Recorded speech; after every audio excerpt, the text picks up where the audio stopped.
श्री स्वामी समर्थ दत्तश्री किचनमध्ये तुमचे मनपूर्वक स्वागत आहे। तर आज आपल्या किचनमध्ये बनवणार आहोत भरलेली झणझणीत मिरची। तिथे तुम्हाला साहित्य आणि त्याचं प्रमाण मी तुम्हाला दिलेलं आहे। हिरव्या मिरच्या घ्यायच्या, पोपटी कलरच्या मिरच्या घ्यायच्या आहेत, पण जाडवाल्या लांब मिरच्या घ्यायच्या आहेत। तुम्ही छोट्या देखील घेऊ शकता, जाडवाल्या तरी चालेल। तिथे लांबवाल्या मी मिरच्या घेतलेल्या आहेत। त्यामधले आपल्याला बिया काढून दाखवायच्या आहेत, बिया काढून घ्यायच्या आहेत, बिया त्यामधल्या काढून घ्यायच्या आहेत। मध्ये सुरी लावून आतल्या बिया सर्व आपल्याला काढून घ्यायच्या आहेत।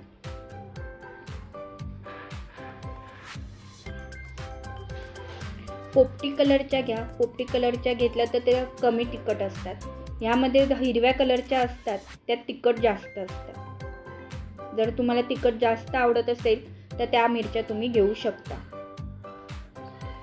तर अशा प्रकारे आपल्याला त्यामधल्या बिया काढून घ्यायच्या आहेत सर्व।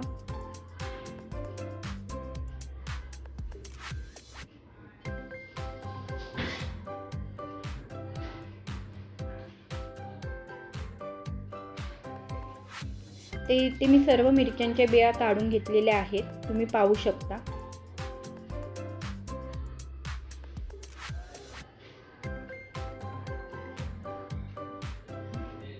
तर सारणासाठी आपल्याला ओलं खोबरं लागणार आहे, बेसन घेतलेलं आहे, धना जिरा पावडर, इथे मी दही घेतला आहे, तुम्ही लिंबाचा रस घेतला तरी चालेल, गरम मसाला घेतलेला आहे।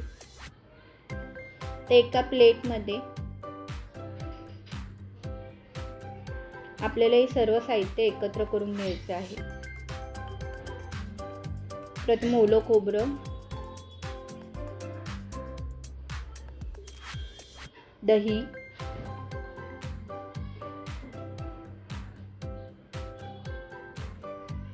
धना जिरा पावडर,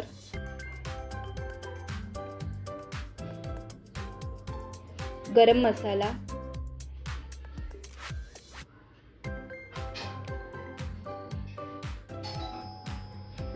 आणि बेसन। बेसन आपल्याला थोडंसंच ॲड करायचं आहे, थोडं मी नंतर ॲड करणार आहे लागलं तर। मीठ घ्यायचं आहे चवीनुसार, हिंग,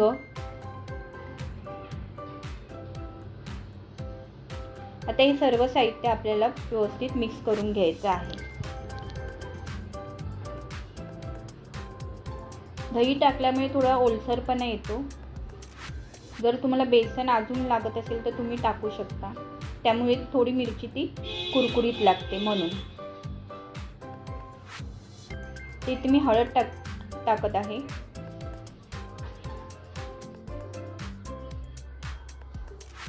आता हे सर्व एकत्र करून घ्यायचं आहे आपल्याला। तर त्यामध्ये मी आता उरलेलं बेसन टाकत आहे।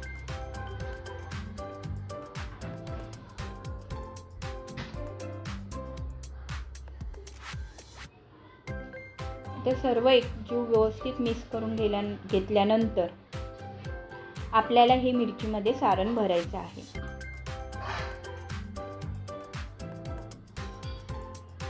तर अशा प्रकारे मी हे सारण मिरचीमध्ये भरत आहे।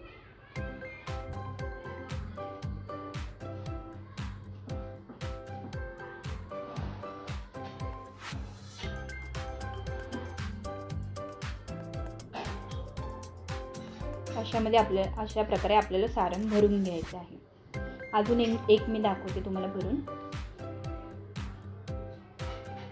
छान लागते, कुरकुरीत आणि छान टेस्ट लागते।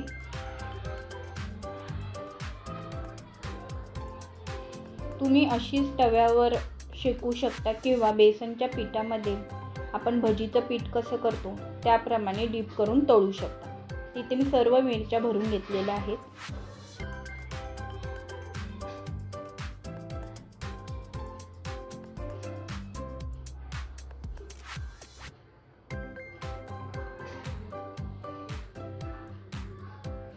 इथे मी लोखंडी तवा घेतलेला आहे, त्यामध्ये थोडं तेल टाकून आपल्याला त्या शेकून घ्यायच्या आहे।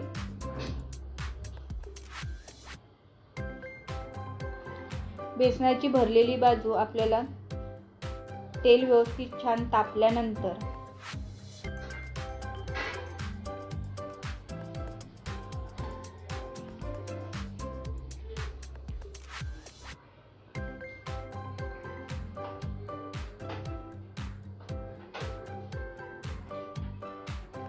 तर इथे तेल आपलं तापलेलं आहे.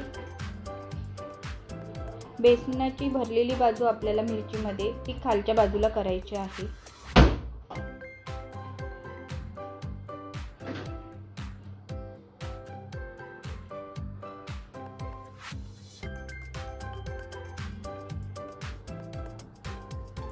अशा प्रकारे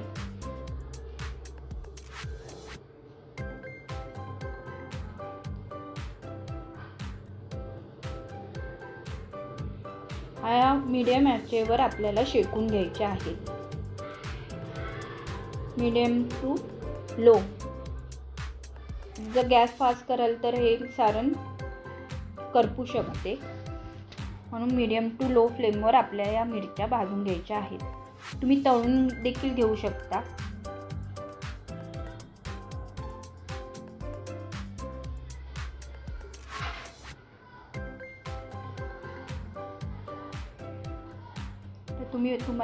तुम्ही पाहू शकता छान कलर देखील आलेला आहे. खरपूस अशा भाजल्या गेलेल्या आहेत.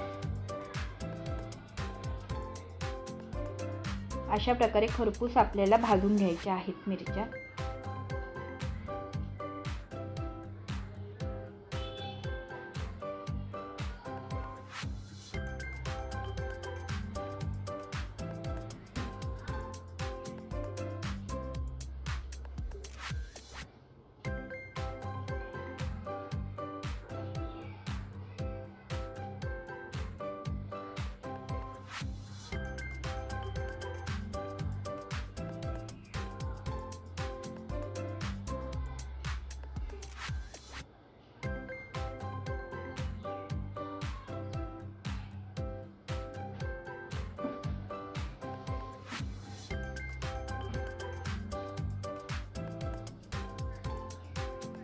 अशा प्रकारे पूर्ण खरपूस भाजून घ्यायचे आहे.